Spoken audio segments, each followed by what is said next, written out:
1 is over, and we have to talk about all the preseason takeaways that we have. But let's clear something up first. What did we learn about individual players from the preseason? We literally learned nothing. And this changes nothing about their value. It is the most meaningless situation you could put these people in.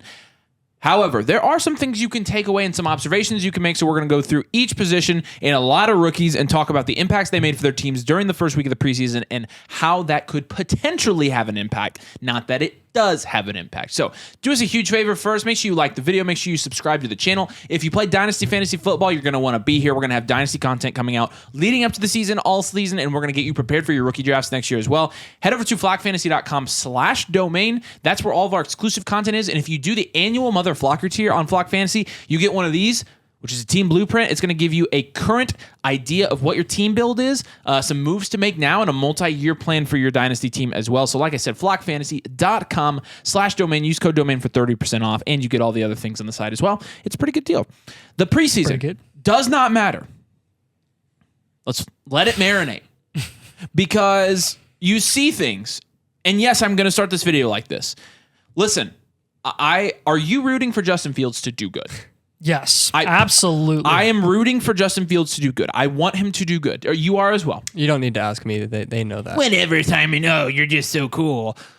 We want Justin Fields to do good. Even Nathan. Nathan roots against me in my personal career sometimes, and he wants Justin Fields to do good. But here's again, Sunday told us nothing about Justin Fields, or Saturday, whenever it was Saturday.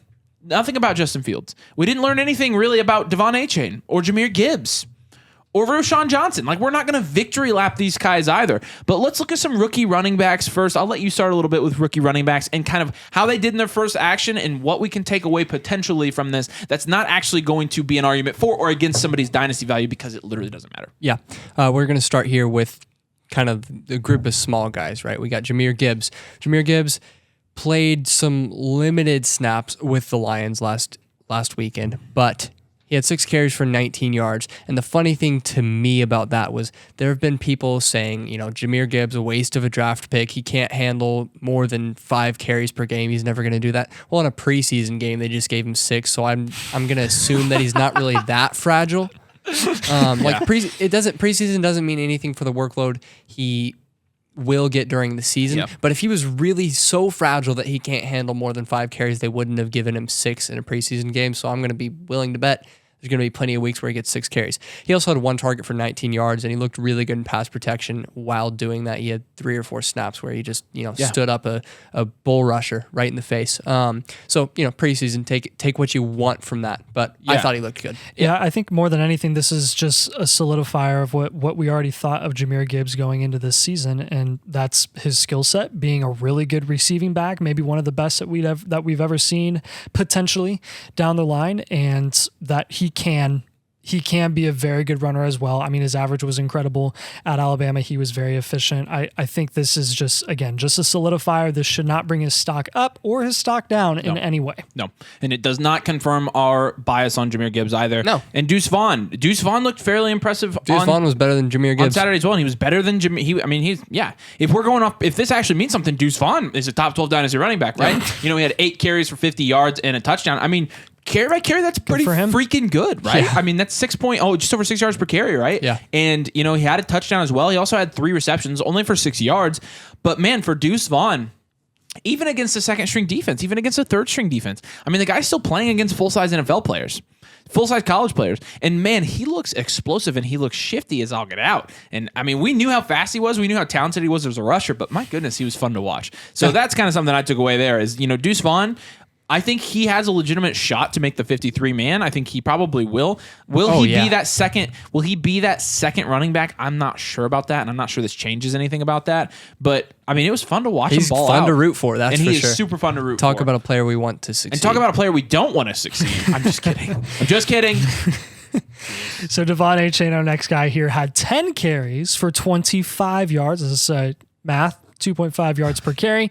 Not super great. And 4 receptions on 4 targets for 41 yards, which if you're a big fan of Devon Achane in Dynasty, the receptions and the 10 yards per reception is exactly what you wanted to see from Devon Achane. If you're an irrational Devon Achane fan and you saw 10 carries for 25 yards and you're like, yes, he's going to get at least 10 carries a game too on top of his, 5 targets a game. Like, stop. The receptions is what we want to look at. And this is honestly exactly what we expected to see from Devon Achane. He is a speedy guy. He's a shifty guy. He's very, very effective in the passing game. From a fantasy football perspective, we will continue to preach that this is not going to be a guy that's super reliable on a game-to-game basis. And especially when you're looking at him sharing a backfield with most certain Jeff Wilson, I believe, still on that team in that backfield. And I mean, the Dolphins were still looking to bring on Dalvin Cook as well. You were looking at a potential 4-back committee, and they're still not out of the market of bringing in a guy like Kareem Hunt, maybe. So this is just a guy who, look, very impressive to see that he got 41 yards off of 4 receptions, but let's temper our expectations a little bit. Let's not get too excited. Preseason. Nice. Temper, you did it. I'm so proud of you. Yeah, and look, like I want to say that both ways. Like, you shouldn't be looking at Devon Achane 2.5 yards per carry, although it's pretty funny against a third-string defense. Yeah. You shouldn't be using that as argument that you told people about Devon Achane. Correct. You also shouldn't be looking at the 4 for 41 and saying, "Oh, I told you about Devon Achane," because I see people on Twitter conceding that they were wrong about Devon Achane, and this literally doesn't prove that. It also doesn't prove that you were right. It proves nothing. It is good to see, though.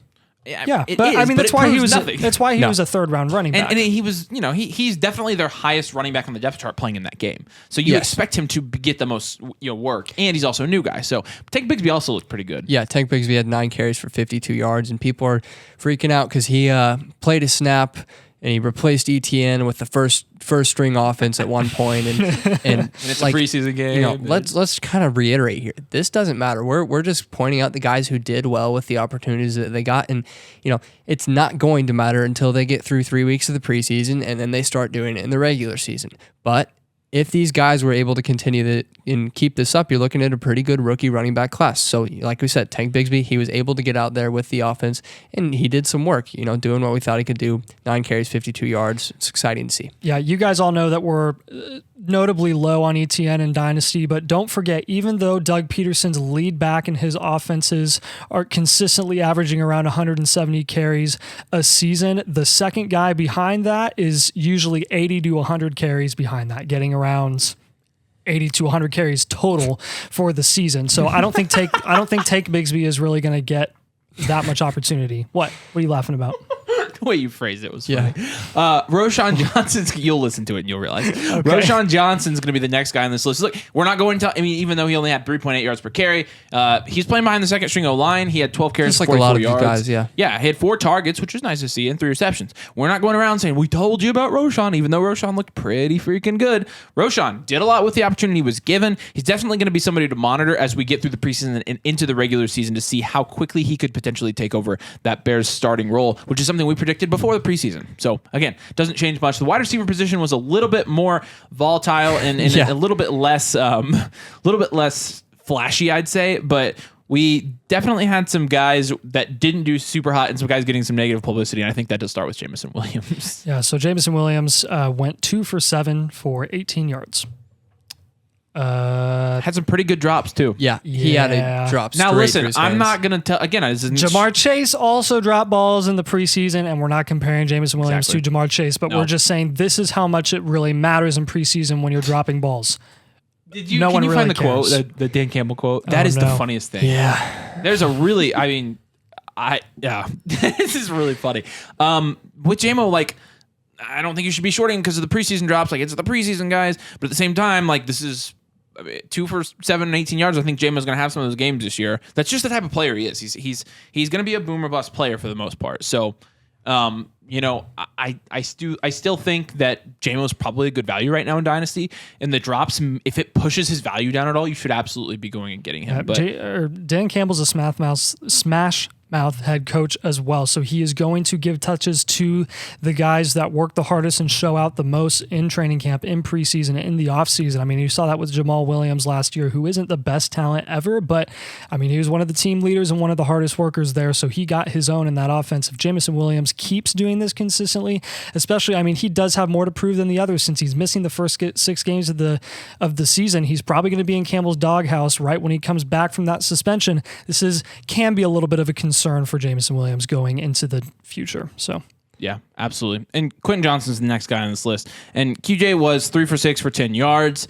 He also had a drop. So if you're going to short JMO, short QJ, but nobody's going to do that because QJ's QJ. QJ looked pretty good. He also had a touchdown. He had a touchdown, right? I thought for sure QJ 10 yards Quentin and 1 Johnston. touchdown. Wow. Yeah, I'm pretty sure he did. It's not on my notes here, but I think he had a touchdown, and that's encouraging to see from him. And JSN was also pretty encouraging. He had 3 catches for 24 yards, playing that slot role like we've seen. And it'll be interesting to see how they utilize him in 2 wide receiver sets for sure, because he wasn't on the field a ton for those. But again, he didn't really play the whole Quentin game. Johnston, top 5 Dynasty wide receiver. He had a touchdown in the preseason. Exactly. And then you had Jordan Addison with a pretty crazy It was awesome. non-catch. Yeah, it was absolutely a catch. You saw the replay. Yeah. They didn't challenge it. They didn't really worry about it because it's a preseason game. Who really cares? You're playing with backup referees anyways. So, look, this says nothing about Addison's fantasy upside. Well, you know what? It could.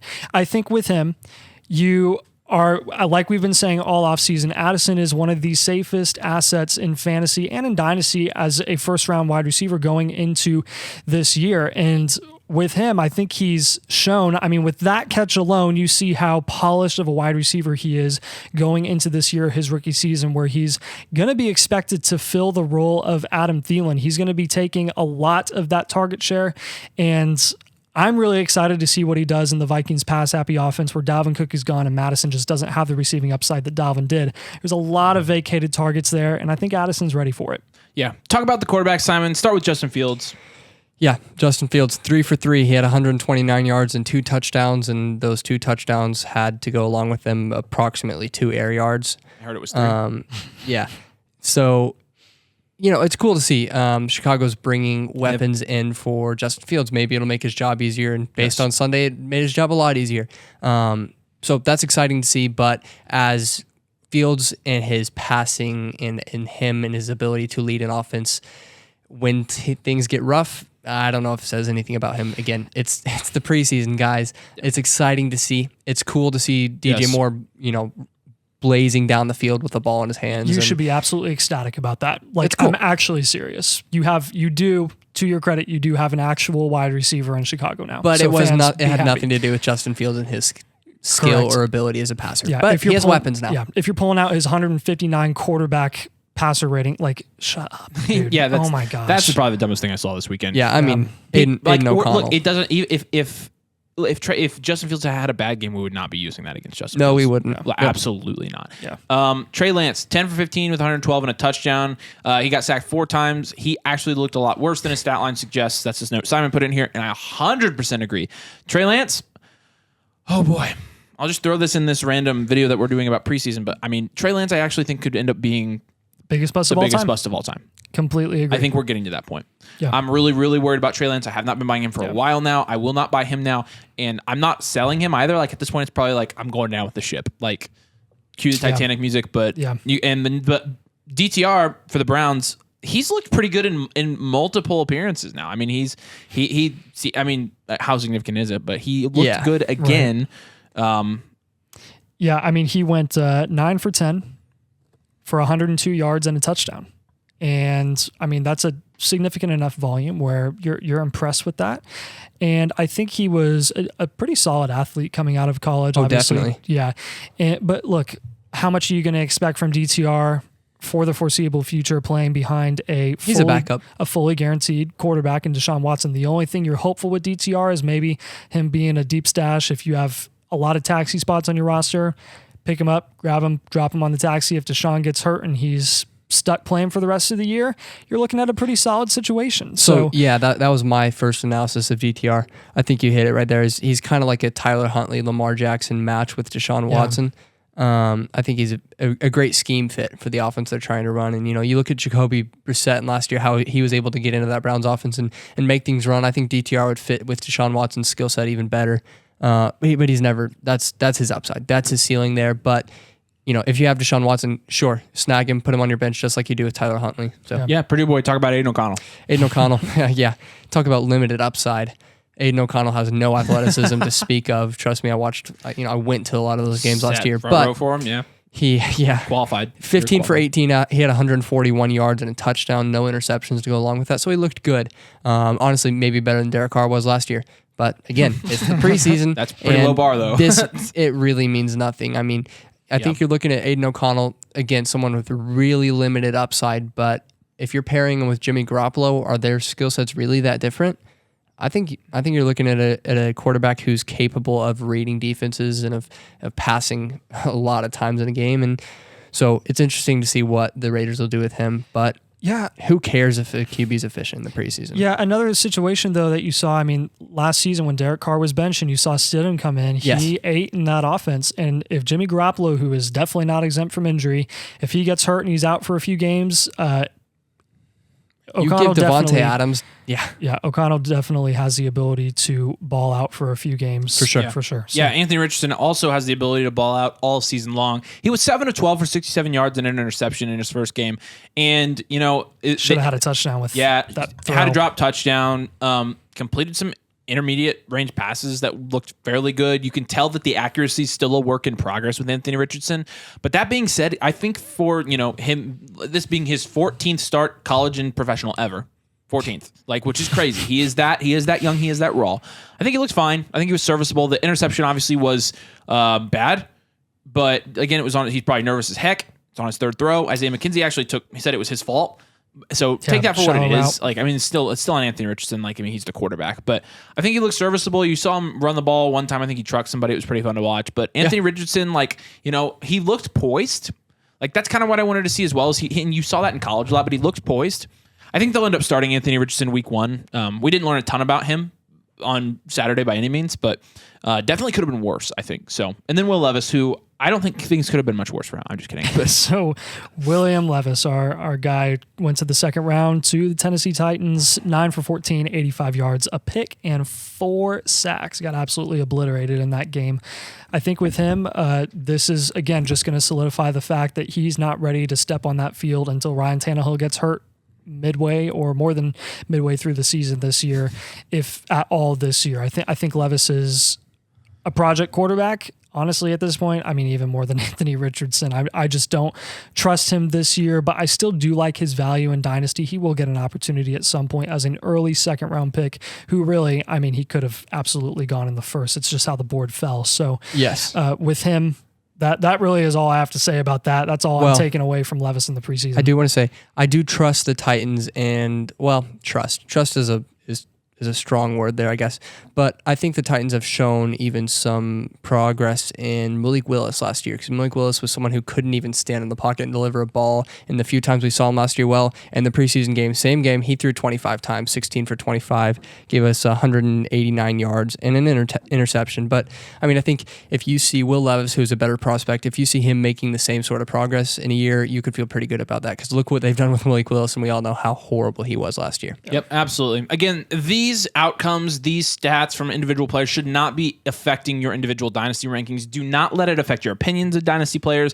This is just merely things that we saw, observations we're making, and potential takeaways we can take. But again, the preseason does not matter. And I know you could say we're contradicting ourselves, but I really don't think we are. I think there's an important distinction between things you observe and take away and then letting something completely sway your opinion about a player, which you should not be doing. So if you can take advantage of some buy low opportunities from some of the guys we mentioned, you should. Do us a huge favor. If you've watched this video, make sure you drop a like on the video. Make sure you subscribe. Make sure you head over to flockfantasy.com/domain. And if you do the annual Mother Flocker tier, you get one of these player blueprints. So we'd love to see you over there. We'd love to have you join the community. We'll give you all the resources that you need to win all your dynasty leagues this year. As always, thank you guys for watching. We'll see you later.